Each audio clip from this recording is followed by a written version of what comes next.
Bonjour Serge. Bonjour Anan. Comment allez-vous ce matin? Très bien. C'est la première fois que je vous vois sur le plateau.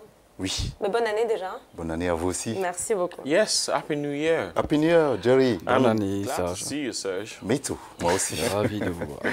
So, what are we talking about Alors, de today? quoi parlons-nous ce Aujourd'hui, matin? nous allons parler d'handball, de la CHAN et également du Usain Bolt. Oh, okay. Good.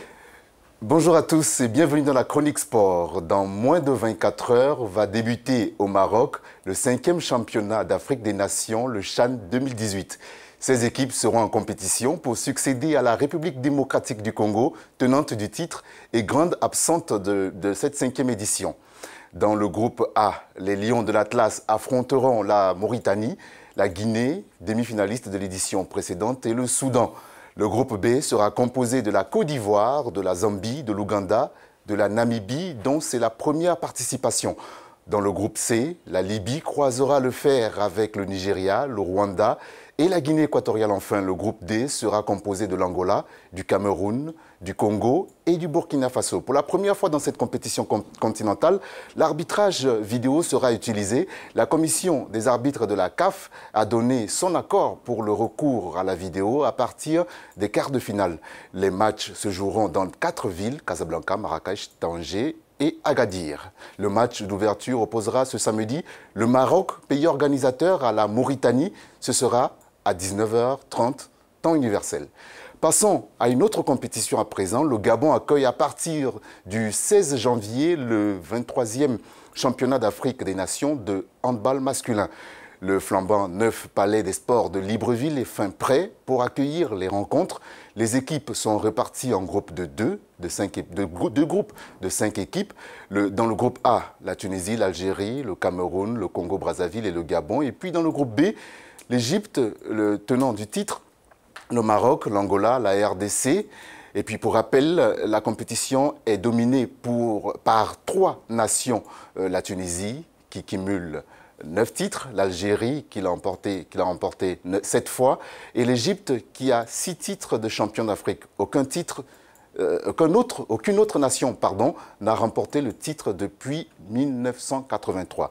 Une équipe cependant veut bien changer la donne. Ce sont les Panthères du Gabon qui jouent à domicile et qui ont toutes les chances de leur côté. Raissa Lormedza est journaliste sportive gabonaise. Elle côtoie l'équipe depuis plusieurs mois et nous en dit plus sur l'état d'esprit des Panthères du Gabon. On l'écoute. Déjà, pour ce qui est de l'état d'esprit, on va dire que c'est un bon état d'esprit.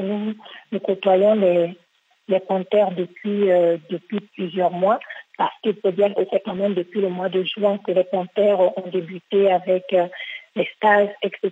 pour préparer la compétition. On voit un groupe qui évolue bien. Il y a une bonne ambiance, une bonne harmonie.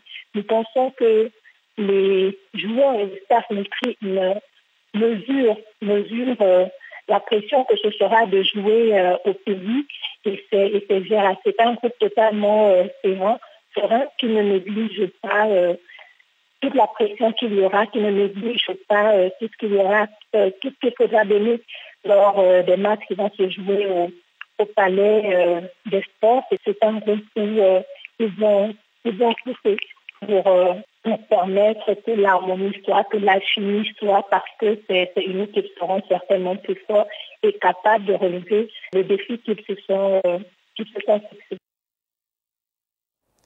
Pour rappel, ce championnat sert à la qualification pour le championnat du monde 2019. Et pour finir, parlons d'Usain Bolt, le célèbre sprinter jamaïcain. Fera un essai en mars au Borussia Dortmund. Son rêve serait de signer à Manchester United. Il va s'entraîner avec le club allemand dans quelques semaines. Il affirme vouloir faire carrière, mais l'annonce a pour certains un air de coup de communication. Et on se demande si l'expérience ira loin. Bolt, 31 ans, il n'est plus jeune pour une carrière footballistique. Et puis lorsqu'on regarde son toucher de ballon qui paraît bien approximatif sur ces images, on en doute un peu, mais bon, ce qu'il a accompli dans le milieu sportif, accordons-lui le bénéfice du doute.